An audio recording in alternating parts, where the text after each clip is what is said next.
दोस्तों स्वागत करते हैं एसबीडी न्यूज पर एक बार फिर से आज के ताजा बुलेटिन में, जहां पर हम आपके लिए लेकर आए हैं देश की राजनीति समेत कुछ बड़ी खबरें। एक एक करके पूरे विस्तार से जानेंगे। दोस्तों खबरों का सिलसिला शुरू करें उससे पहले कोरोना को लेकर सरकार की तरफ से बड़ी गाइडलाइन और बड़ी खबरें निकल कर आ रही है, जिसको जानना आपके लिए बेहद जरूरी है, इसलिए वीडियो को अंत तक जरूर देखें। और इसी के साथ दोस्तों आज की पहली बड़ी खबर की भारत में एक दिन में रिकॉर्ड 3,14,000 से ज्यादा नए मामले, दुनिया भर के किसी भी देश के मुकाबले सबसे ज्यादा। दोस्तों यहाँ पर आपको बता दें कि कोरोना वायरस संक्रमण के मामले में भारत ने आज दुनिया भर का रिकॉर्ड तोड़ दिया है। पिछले एक दिन में संक्रमण के 3,14,000 से ज्यादा नए मामले सामने आए हैं और ये दुनिया भर के किसी भी देश में आए सबसे ज्यादा मामले हैं। आपको बता दें कि बीते 24 घंटे में 3,14,835 मामले आए हैं, जबकि 24 घंटे में ही 2,104 लोगों की मौत भी हो गई है। और इसी के साथ अगली बड़ी खबर की ऑक्सीजन के लिए शहर शहर हाहाकार, दिल्ली हो या लखनऊ हर जगह एक जैसे हालात। दोस्तों यहाँ पर आपको बता दें कि जिस दिल्ली में लोग देश के अलग अलग हिस्सों से इलाज करवाने आते हैं, वहाँ आज लोग खुद इलाज के लिए तड़प रहे हैं। कोरोना के महाप्रकोप से जूझ रही दिल्ली में हर रोज हजारों की संख्या में केस आ रहे हैं, लेकिन इस वक्त सबसे बड़ा संकट ऑक्सीजन का है। दिल्ली के कई अस्पतालों में ऑक्सीजन या तो खत्म होने वाली है या फिर कुछ ही घंटों का स्टॉक बचा हुआ है। दिल्ली जैसा ही हाल लखनऊ का भी है, यहाँ लोगों को घंटों ही ऑक्सीजन के लिए इंतजार करना पड़ रहा है। और इसी के साथ दोस्तों अगली बड़ी खबर की महाराष्ट्र में संपूर्ण लॉकडाउन नहीं, नियम तोड़ने पर होगा जुर्माना, लगेंगे नए प्रतिबंध। दोस्तों यहाँ पर आपको बता दें कि महाराष्ट्र में कोरोना की वजह से बेकाबू हुए हालात, अस्पतालों में बेड, ऑक्सीजन और दवाइयों की किल्लत को देखते हुए राज्य में संपूर्ण लॉकडाउन लगाने के कयास लगाए जा रहे थे,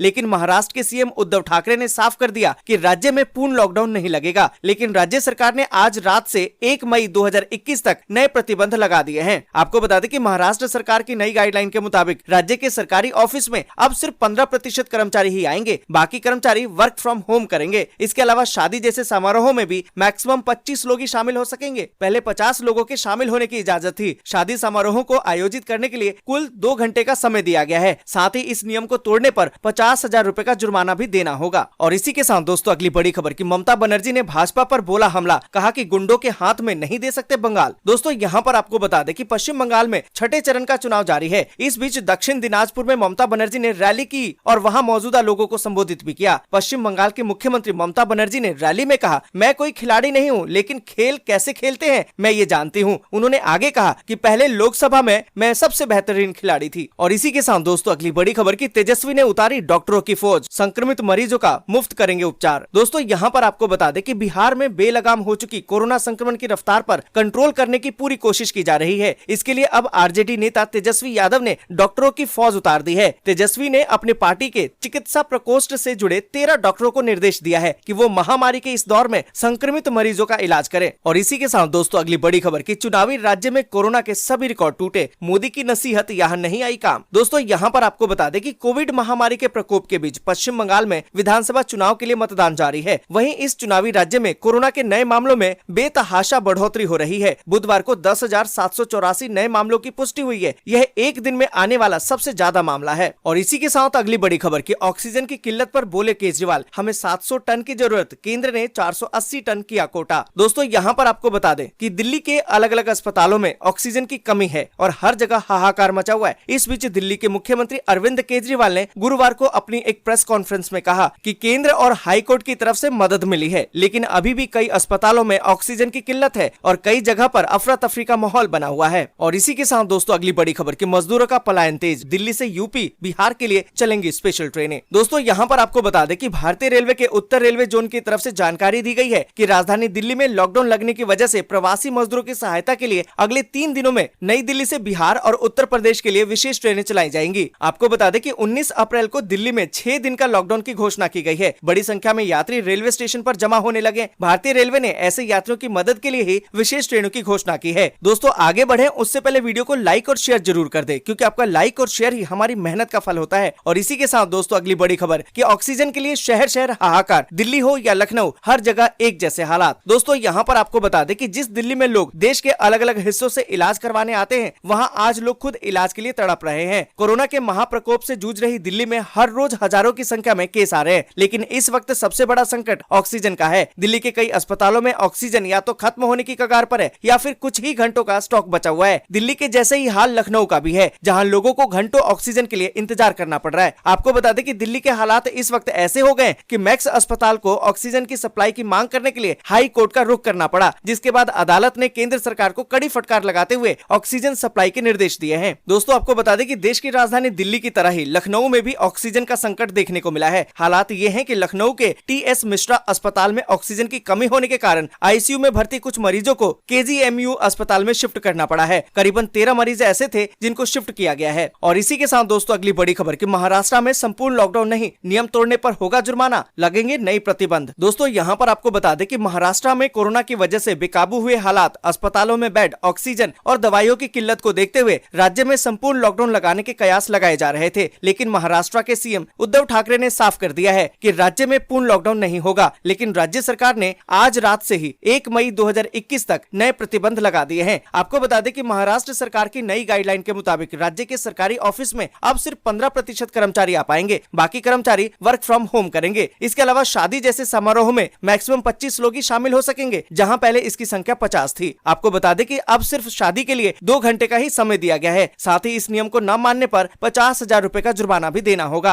आपको बता दें कि नई गाइडलाइन के मुताबिक सरकारी बसें अपनी 50% क्षमता के साथ चल पाएंगी। साथ ही खड़े रहकर सफर करने पर रोक लगा दी गई है। बसों को एक जिले से दूसरे जिले में जाने की इजाजत नहीं होगी। इसके लिए उन्हें सरकार से इजाजत लेनी होगी। इमरजेंसी में बसें एक जिले से दूसरे जिले जा सकेंगी। नियम तोड़ने पर 10,000 रुपए का जुर्माना देना होगा। जो यात्री एक जिले से दूसरे जिले आएंगे उन्हें लोकल अथॉरिटी 14 दिनों के लिए क्वारंटीन का स्टैंप लगाएगी। लोकल ट्रेन, मोनो और मेट्रो का इस्तेमाल सेंट्रल गवर्नमेंट, स्टेट गवर्नमेंट और लोकल अथॉरिटी के स्टाफ, साथ साथ डॉक्टर और जरूरी सेवाओं से जुड़े लोग ही कर पाएंगे। और इसी के साथ दोस्तों अगली बड़ी खबर कि ममता बनर्जी ने भाजपा पर बोला हमला, कहा कि गुंडों के हाथ में नहीं दे सकते बंगाल। दोस्तों यहाँ पर आपको बता दें कि पश्चिम बंगाल में छठे चरण का चुनाव जारी है। इसी बीच दक्षिण दिनाजपुर में ममता बनर्जी ने रैली की और वहां मौजूद लोगों को संबोधित किया। पश्चिम बंगाल की मुख्यमंत्री ममता बनर्जी ने रैली में कहा कि मैं कोई खिलाड़ी नहीं हूं, लेकिन खेल कैसे खेलते हैं ये मैं जानती हूं। उन्होंने आगे कहा कि पहले मैं लोकसभा में सबसे बेहतरीन खिलाड़ी थी। ममता बनर्जी ने रैली में पीएम मोदी और अमित शाह पर हमला बोलते हुए कहा कि हम दिल्ली के 2 गुंडों के सामने अपने बंगाल का समर्पण नहीं कर सकते। और इसी के साथ दोस्तों अगली बड़ी खबर की ऑक्सीजन किल्लत पर बोले केजरीवाल, हमें 700 टन की जरूरत, केंद्र ने 480 टन किया कोटा। दोस्तों यहाँ पर आपको बता दें कि दिल्ली के अलग अलग अस्पतालों में ऑक्सीजन की कमी है और हर जगह हाहाकार मचा हुआ है। इस बीच दिल्ली के मुख्यमंत्री अरविंद केजरीवाल ने गुरुवार को अपनी एक प्रेस कॉन्फ्रेंस में कहा कि केंद्र और हाई कोर्ट की तरफ से उन्हें मदद मिली है, लेकिन अभी भी कई अस्पतालों में ऑक्सीजन की किल्लत है और कई जगह अफरा तफरी का माहौल बना हुआ है। आपको बता दें कि अरविंद केजरीवाल ने कहा कि दिल्ली को हर रोज 700 टन ऑक्सीजन की जरूरत है। केंद्र की तरफ से पहले 380 टन ऑक्सीजन दिया जा रहा था, जिसे बढ़ाकर 480 टन कर दिया गया है। दिल्ली की सारी ऑक्सीजन बाहर के राज्यों से आती है। दिल्ली के मुख्यमंत्री ने बताया कि हमें किस राज्य से ऑक्सीजन मिलेगी, कौन सी कंपनी देगी, ये केंद्र सरकार तय करती है। जिन राज्यों से दिल्ली को ऑक्सीजन मिल रही है वहाँ की राज्य सरकारें कंपनियों को रोक रही हैं। पिछले 2 दिनों में केंद्र सरकार और दिल्ली हाई कोर्ट ने हमारी बहुत मदद की है। दोस्तों आज के लिए बस यहीं तक। वीडियो आपको अच्छी लगी हो तो लाइक और शेयर जरूर कर दे। अगर अभी तक आपने चैनल को सब्सक्राइब नहीं किया है तो सब्सक्राइब जरूर से कर लें।